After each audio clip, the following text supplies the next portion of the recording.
सुना कुछ दिन पहले यहां मोदी जी आए, उन्होंने कहा कि 500 फैक्ट्रियां हमने लगा दी।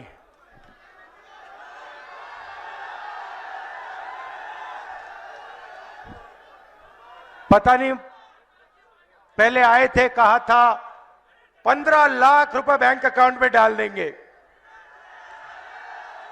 काले धन को मिटा देंगे, और अब मध्य प्रदेश में हमने 500 फैक्ट्रियां लगा दी हैं। किसी को दिखी है फैक्ट्रियां?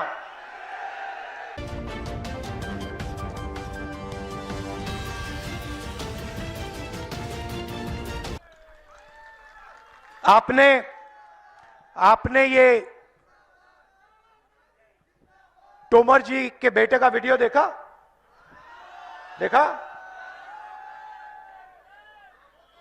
वीडियो फोन पर बैठे हैं, आपका जो पैसा है दबाकर चोरी कर रहे हैं। अच्छा, यहां के जो आपके बीजेपी के एमएलए हैं, मंत्री हैं, वो कोई कम नहीं है। तोमर जी की और उनकी रेस चल रही है, कौन मध्य प्रदेश से के जनता से, किसानों से, मजदूरों से ज्यादा पैसा चोरी करेगा।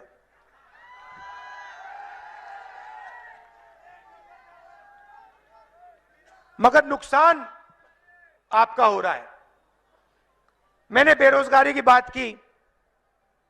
भाइयों और बहनों, रोजगार अरबपति नहीं देते हैं। रोजगार छोटे दुकानदार, स्मॉल और मीडियम बिजनेस चलाने वाले, हमारे किसान, ये लोग रोजगार देते हैं। और बीजेपी की सरकारों में, चाहे वो दिल्ली की सरकार हो, मध्य प्रदेश की सरकार हो, छोटे व्यापारियों पर, स्मॉल और मीडियम बिजनेस वालों पर, किसानों पर आक्रमण होता है। बीजेपी ने आपसे कहा कि हम काले धन को मिटा देंगे, नोटबंदी कर दी। यहां पे नोटबंदी से किसी को फायदा हुआ? एक आदमी हाथ उठा के कह सकता है हां, नरेंद्र मोदी ने नोटबंदी जो की उससे मुझे फायदा हुआ? आपको एक आदमी नहीं मिलेगा। नोटबंदी का फायदा हिंदुस्तान के अरबपतियों को हुआ। किसको? अडानी को। अडानी को हुआ। भैया, अडानी देश के सारे एयरपोर्ट ले गया, पोर्ट्स ले गया, इंफ्रास्ट्रक्चर ले गया। अडानी जी के लिए नरेंद्र मोदी जी किसान बिल लाए थे। वो अच्छी बात है कि किसान खड़े हो गए, उन्होंने कहा हमें ये बिल नहीं चाहिए, बिल को वापस लेना पड़ा। मगर सरकार अडानी जी जैसे लोगों के लिए चलाई जाती है, बड़े बड़े उद्योगपतियों के लिए चलाई जाती है, किसानों के लिए, मजदूरों के लिए, छोटे दुकानदारों के लिए, छोटे व्यापारियों के लिए नहीं चलाई जाती। और होता क्या है, जो देश की रीढ़ की हड्डी है, रोजगार देने की रीढ़ की हड्डी है, छोटे व्यापारी, स्मॉल मीडियम बिजनेस वाले, उनको नरेंद्र मोदी जी और शिवराज चौहान ने खत्म कर दिया है। तो हुआ क्या, ये चाहे भी ये मध्य प्रदेश के युवाओं को रोजगार नहीं दे सकते। ये सच्चाई है। आप मोबाइल फोन के पीछे देखो, शर्ट के पीछे देखो, जूते के नीचे देखो, मेड इन चाइना दिखेगा। हम सही बात ना? आपने कभी किसी कैमरा के पीछे, शर्ट के पीछे मेड इन मध्य प्रदेश देखा है? नहीं देखा। ये हम करना चाहते हैं। मैं चाहता हूं हमारी सरकार आने के बाद यहां जो लाखों करोड़ों युवा हैं, वो बेरोजगार ना रहें, वो फैक्ट्रियों में काम करें। और ऐसा एक दिन आए जब चाइना में कोई युवा हो, वो अपना मोबाइल फोन निकाले, उसके पीछे देखे, उसके पीछे लिखा हो मेड इन मध्य प्रदेश। और वो कहे यार ये मध्य प्रदेश कहां है, मैं जाके देखना चाहता हूं, ये कौन सी जगह है जिसने हमारी सारी की सारी नौकरियां ले ली और मेड इन चाइना को मेड इन मध्य प्रदेश बना दिया। ये हमारा सपना है। यहां पे आपके 15 साल 18 साल जाया हो गए, एक के बाद एक इन्होंने आपको झूठ बोला। प्रधानमंत्री यहां आते शर्म नहीं करते हैं। पूरा मध्य प्रदेश जानता है कि मध्य प्रदेश में एक कारखाना नहीं खुला, और यहां प्रधानमंत्री आके कहते हैं हमने मध्य प्रदेश में 500 फैक्ट्रियां खोली हैं। शर्म की बात। नीमच में कहा, मतलब देखिए शर्म ही नहीं है। मतलब जीरो शर्म है। चले जाते हैं, जो मन में आता है कह देते हैं। पता नहीं, मालूम ही नहीं होगा, पता नहीं क्या है, मगर शर्म नहीं है कि यहां आकर जनता से कह सकते हैं कि भैया 500 फैक्ट्रियां हमने खोली हैं, और सोचते हैं कि जनता को कोई आइडिया नहीं, कोई समझ नहीं। अजीब सी बात है। हमने भी वायदे किए हैं। मैंने यहां आकर पिछली बार कहा था हम किसानों का कर्जा माफ करेंगे, हमने कर दिया।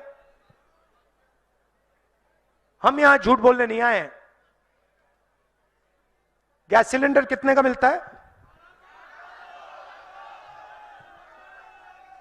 1200 का। आप लिख लो, चुनाव के बाद यहां मध्य प्रदेश में 500 रुपए का गैस का सिलेंडर हो जाएगा।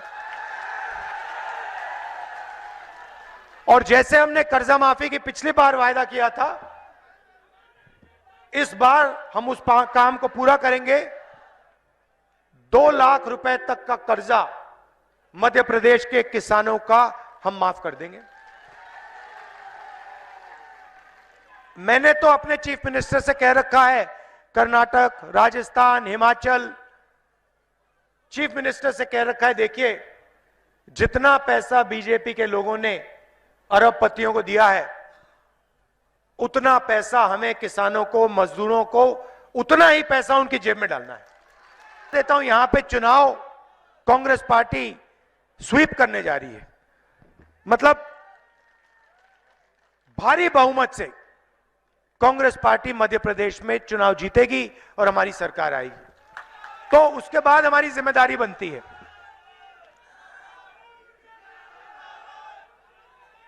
भाई और बहनों, एक और बात मैं आपसे कहना चाहता हूं, जो शायद देश के लिए और मध्य प्रदेश के लिए बहुत जरूरी है। आपने सुना होगा पहले अपने भाषणों में, हर भाषण में नरेंद्र मोदी जी कहते थे कि मैं ओबीसी हूं। सुना आपने? सुना ना? जहां भी जाते थे कहते थे मैं ओबीसी हूं, ओबीसी हूं, ओबीसी हूं। अब जब से मैंने जाति जनगणना की बात शुरू की है, तब से नरेंद्र मोदी जी कह रहे हैं हिंदुस्तान में कोई जात नहीं है, सिर्फ गरीब है।